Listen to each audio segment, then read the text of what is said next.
السلام عليكم ورحمة الله وبركاته. إن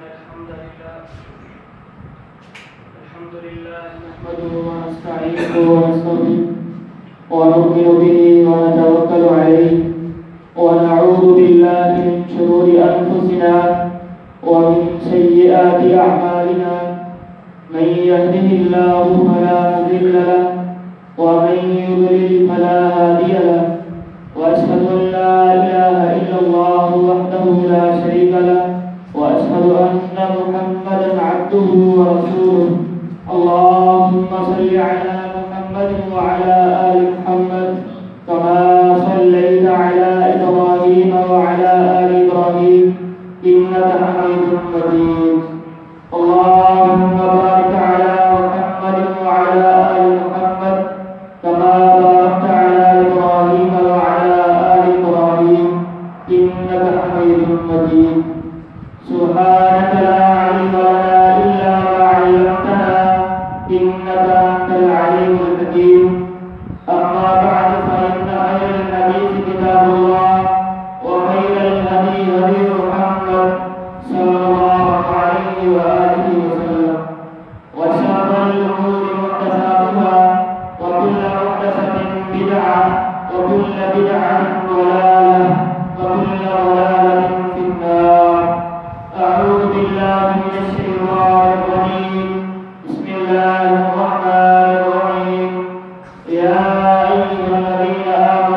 واحتسابا غفر له ما تقدم من ذنبه.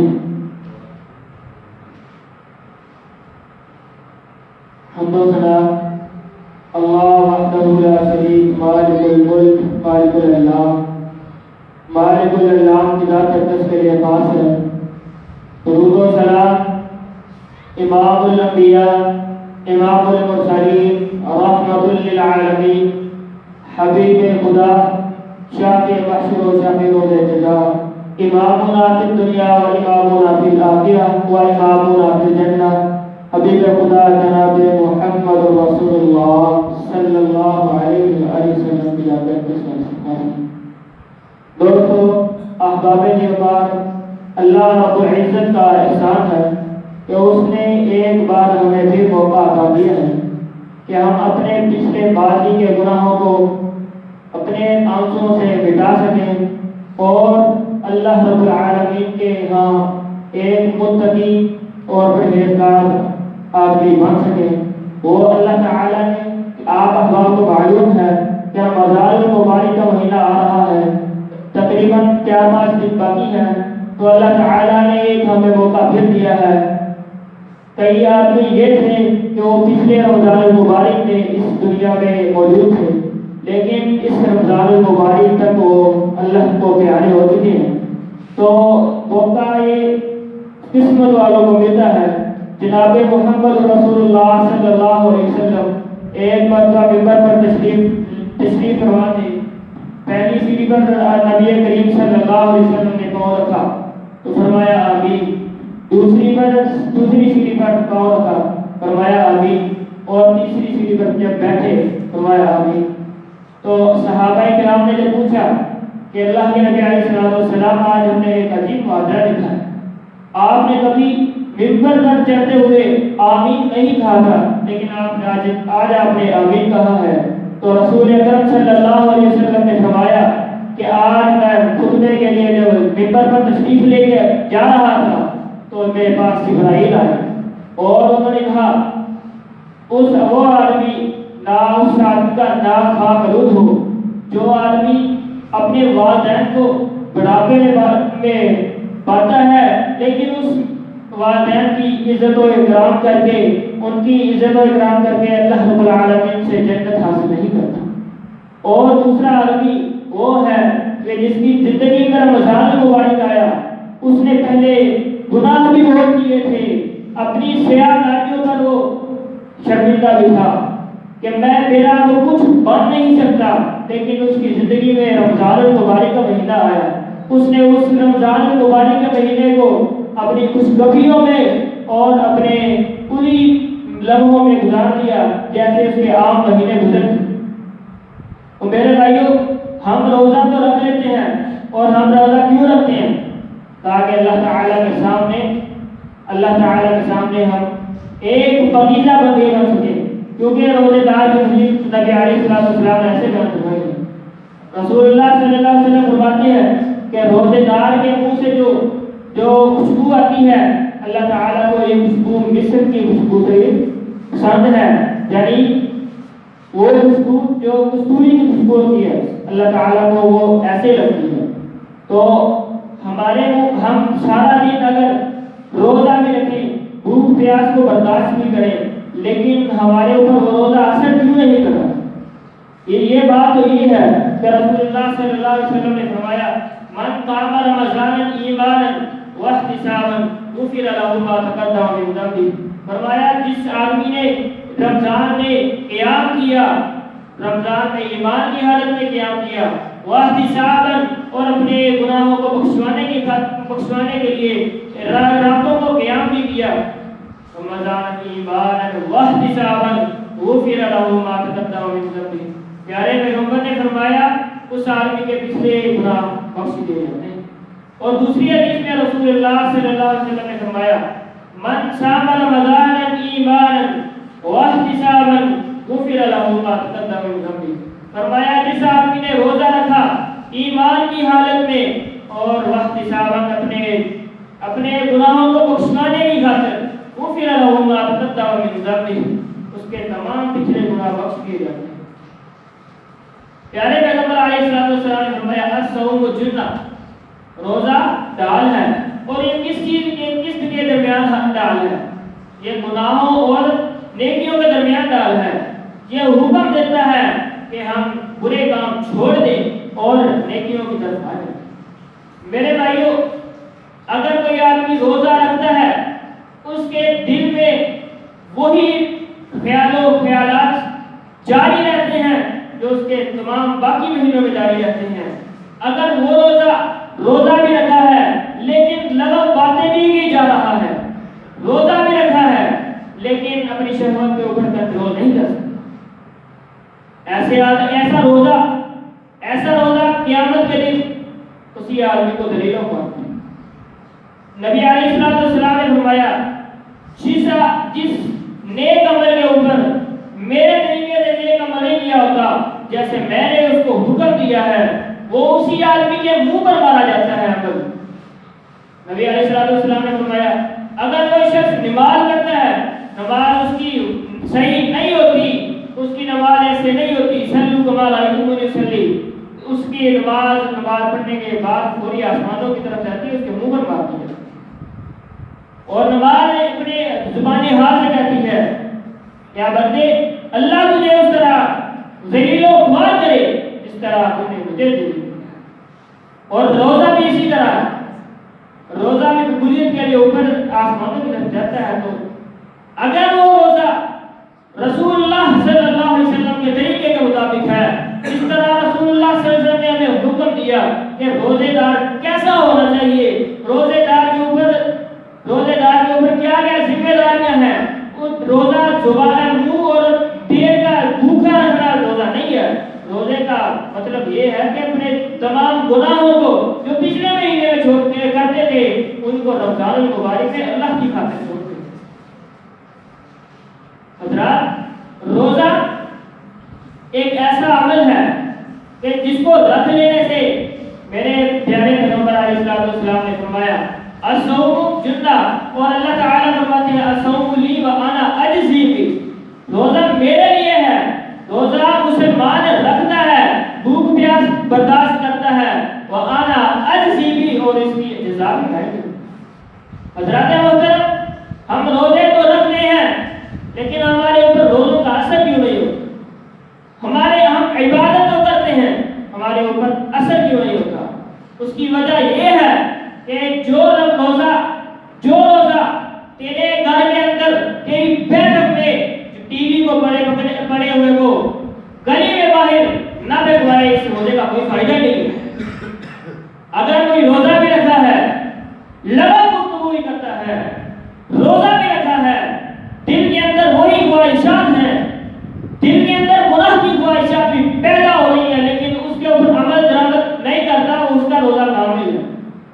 جو آدمی روزہ رکھتا ہے اس کے بعد گناہ بھی کرتا ہے، جھوٹ بھی بولتا ہے، گانے بھی سنتا ہے، موسیقی بھی سنتا ہے، پیارے پیغمبر علیہ السلام نے فرمایا اس روزے کا کوئی فائدہ نہیں، اس روزے کا کوئی فائدہ نہیں ہے جس روزے کو رسول اللہ صلی اللہ علیہ وسلم کے بتائے ہوئے طریقے سے نہ رکھا گیا. ہمارا طریقہ کیا ہوتا ہے؟ اب مہینہ آ گیا، روزوں کا مہینہ آ گیا، بس 30 دن ہے، صبح روزہ رکھنا ہے، شام کو افطار کرنا ہے، اور جب تھوڑی سی رات ہوگی تو پھر جا کے گلیوں میں چوکوں چوراہوں میں ہم نے وہی شراب نوشی کرنی، وہی محفلیں رکھنی ہے ہماری. تو ایسے روزوں کا کوئی فائدہ نہیں.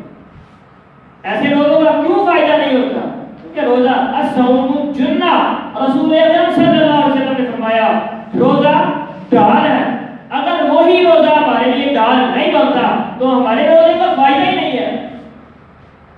اگر آپ اپنے خود ٹھنڈے دماغ سے خود ہی سوچیں نا کہ میں نے روزہ تو رکھا ہے، رضائے الہی کے لیے رکھا ہے، لیکن اگر میں اس کے طریقے کے ساتھ نہیں رکھا، اسی طریقے کے ساتھ نہیں رکھا، میں نے صبح افطاری تو کی ہے، سحری تو کی ہے، لیکن میری سحری کے اندر وہی چیزیں شامل ہیں کہ میرے ذہن میں یہ آ رہا ہے کہ جی زور کے بعد اثر ٹائم پڑھنی ہے، اثر کے بعد ہو جانا. ہمارے ذہن میں اگر وہی بات ہے کہ روزہ رکھ کے سو جاؤں گا، اثر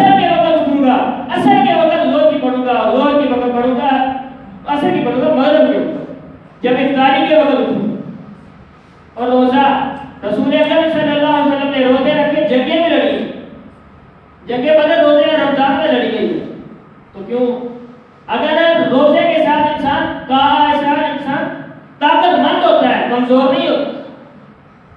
اگر ٹھنڈے دماغ سے ہم سوچیں نا، اگر ہم خود اکیلے بیٹھ کر سوچیں کہ رسول اللہ صلی اللہ علیہ وسلم نے فرمایا تھا کل بنی آدم خطاء و خیر الخطائین التوابون، کہ گناہگار آدم علیہ السلام کا ہر بیٹا ہے، لیکن سب سے افضل گناہگار کون ہے؟ خیر الخطائین التوابون، جو گناہ کرنے کے بعد توبہ کرتا ہے.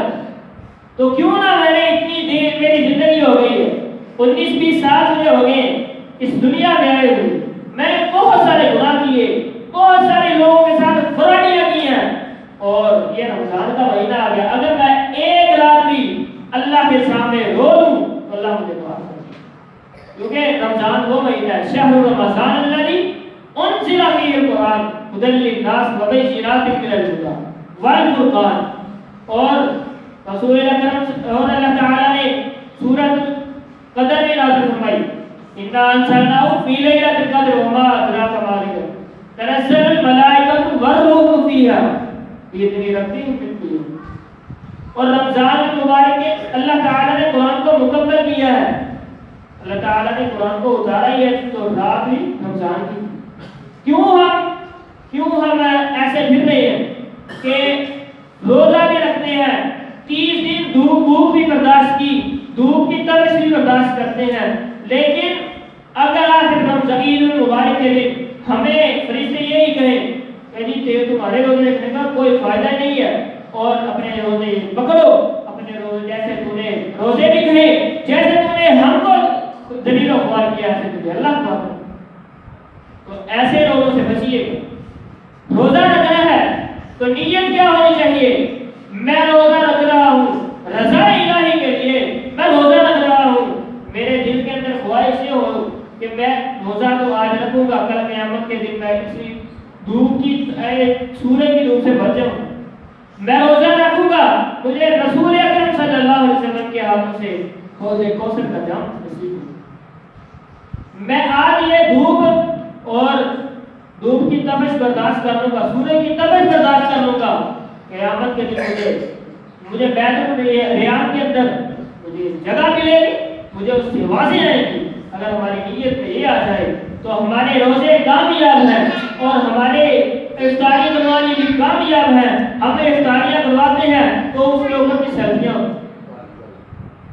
روزے کے بعد صبح روزہ رکھا ہے، سحری کے وقت، شام کے وقت ایک ایسا وقت آتا ہے جب وقت ہوتا ہے کہ دعا کیجیے، اللہ تعالیٰ قبول کرتا ہے. اور جب وقت ہوتا ہے افطاری کا، وہ وقت ہوتا ہے کہ رسول اکرم صلی اللہ علیہ وسلم فرماتے ہیں کہ افطاری کے وقت جو دعا کی جاتی ہے وہ قبول ہو جاتی ہے. تو ہم اس وقت سیلفیاں کھینچ رہے ہو، سیلفیاں لے رہے ہو، فلاں کو اپنے گھر بلایا اور اس کو افطاری کو بلایا. مسجدوں میں بھی یہی حساب ہوتا ہے، جی فلاں کو بلا لیجیے کہ پتہ چلے فلاں نے افطاری کروائی، اس نے کسی گاؤں کا کسی آدمی کو بھی نہیں چھوڑا جس کو نہ بلایا ہو. اور بعد میں پتہ چلتا ہے کہ جس نے افطاری کروائی اس کا خود کا روزہ نہیں تھا، اس کا خود کا روزہ نہیں تھا. بعد میں اس بات کا پتہ چلتا ہے تو بہت افسوس ہوتا. پچھلے رمضان میں ایک جگہ پر افطاری تھی تو ادھر ایسے ہی تھا، ایسے ہی حساب تھا کہ جس شخص نے افطاری کروائی اس شخص کا خود کا روزہ نہیں تھا.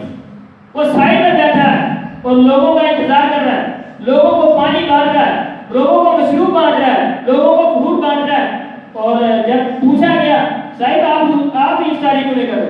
کہ میرا روزہ نہیں، مجھے شوگر رہتی ہے. او بھائی شوگر تو رہتی ہے، اپنے جو معمول میں کام کرتے ہو وہ شوگر کے کھاتے کبھی چھوڑ نہیں، کاروبار چھوڑا نہیں، تو یہ روزے ہی چھوڑنے کے لیے ملتے. اور پھر جواب یہ ملتا ہے اور یہ ہمارے سے سوال ہوتے ہیں، کوئی بھی دین سے تعلق رکھنے والوں سے سوال ہوتے ہیں کہ جی میں دھوپ میں یہ کام کرتا ہوں اور میں برداشت نہیں کر سکتا مجھے یہ ہے، مجھے شوگر ہے، میں روزہ نہیں رکھ سکتا، تو میرے لیے کیا رخصت ہے؟ رخصت نہیں ہے، کیونکہ رمضان المبارک اگر آپ اس روزے کو پورا کرتے ہیں بعد میں جو اللہ تعالیٰ نے فرمایا ہے او علی سفر فائدۃ من ایام اخر، وہ اس نے بعد میں پورے کرنے ہیں. یرید اللہ بکم الیسر ولا یرید بکم العسر، اللہ تعالیٰ ارادہ تو رکھتے ہیں لیکن ہم اس ارادے کا غلط فائدہ اٹھاتے ہیں. ہم دوبارہ یہ رمضان گیا بس کرے روزے وہی صاحب ہوتا ہے، گھڑیاں دے کر اللہ اکبر، دین کے ساتھ مذاق ہوگا. جب پتہ چلتا ہے حاجی صاحب کی بہت بڑی داڑھی ہے، حاجی صاحب ماشاء اللہ کتنے روزے، تو یار مجھ سے روزہ برداشت نہیں ہوتا، اور مجھ سے روزہ برداشت نہیں ہوتا، میں نماز پڑھنے آتا ہوں تو مجھے یہ دھوپ نہیں برداشت. تو قیامت کے دن جب سورج سوا نیزے کے اوپر ہوگا تو کیا اس دن سورج کی دھوپ کیسے برداشت کرو؟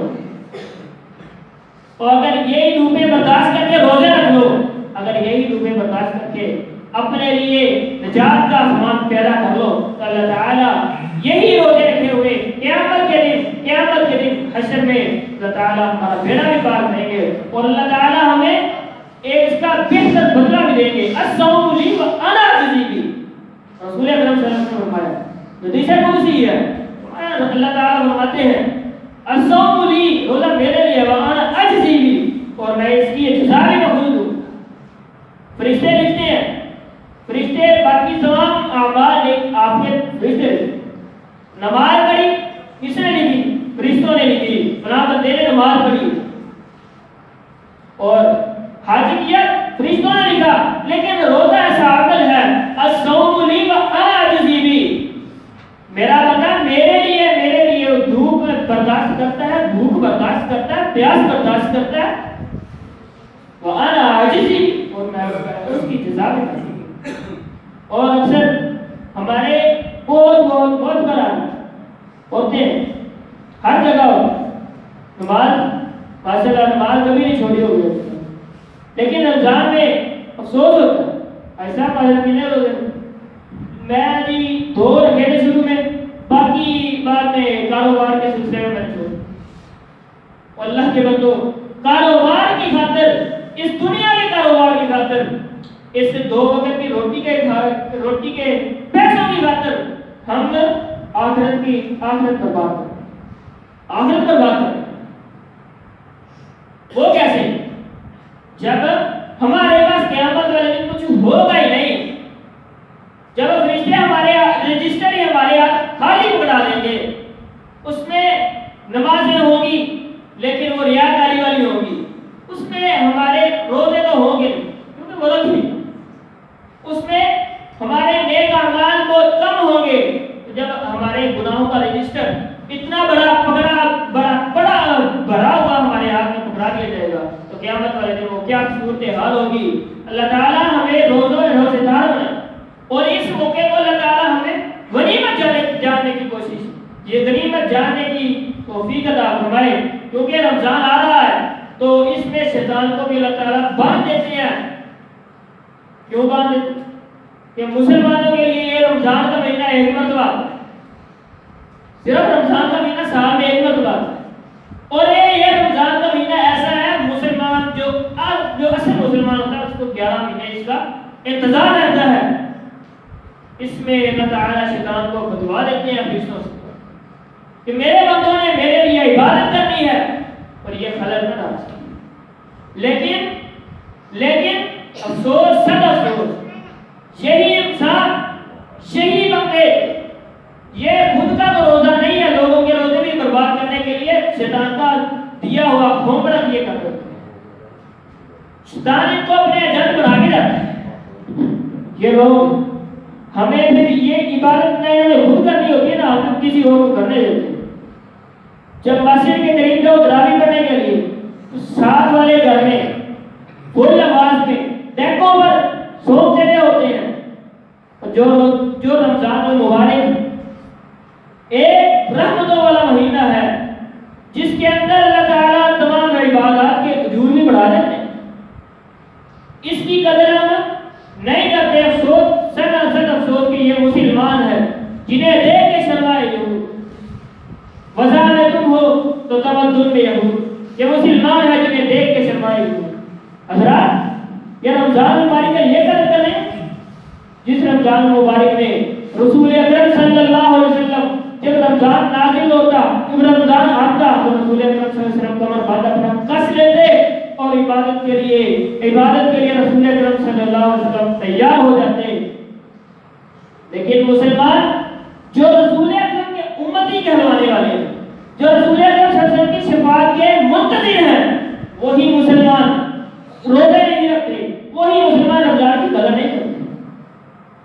تو ایسے آدمیوں کے لیے قیامت کا ایک ایسا منظر ہوگا جس میں رسول اکرم صلی اللہ علیہ وسلم فرمانے میں صحبت۔ اللہ تعالی ہمیں رمضان المبارک کا جیسا اس کا حق ہے حق ادا کرنے کی توفیق عطا فرمائے۔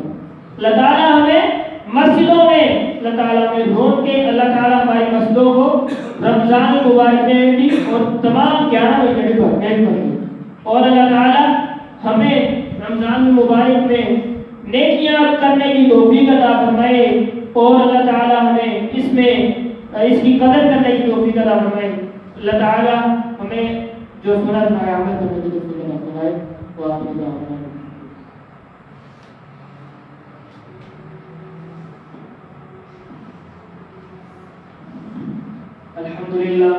الحمد لله نحمده ونستعينه ونستغفره ونؤمن به ونتوكل عليه ونعوذ بالله من شرور أنفسنا ومن سيئات أعمالنا، من يهده الله فلا مضل له ومن يضلل فلا هادي له، وأشهد أن لا إله إلا الله وحده لا شريك له، وأشهد أن محمدا عبده ورسوله۔ اللهم صل على محمد وعلى آل محمد كما صليت على إبراهيم وعلى آل إبراهيم إنك حميد مجيد۔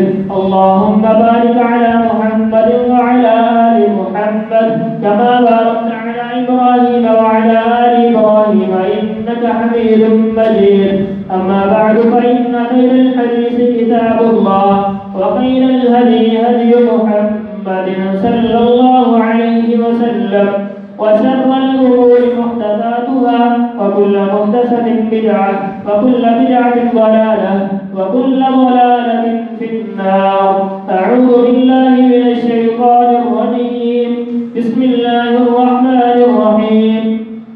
يا أيها الذين آمنوا كتب عليكم الصيام كما كتب على الذين من قبلكم لعلكم تتقون۔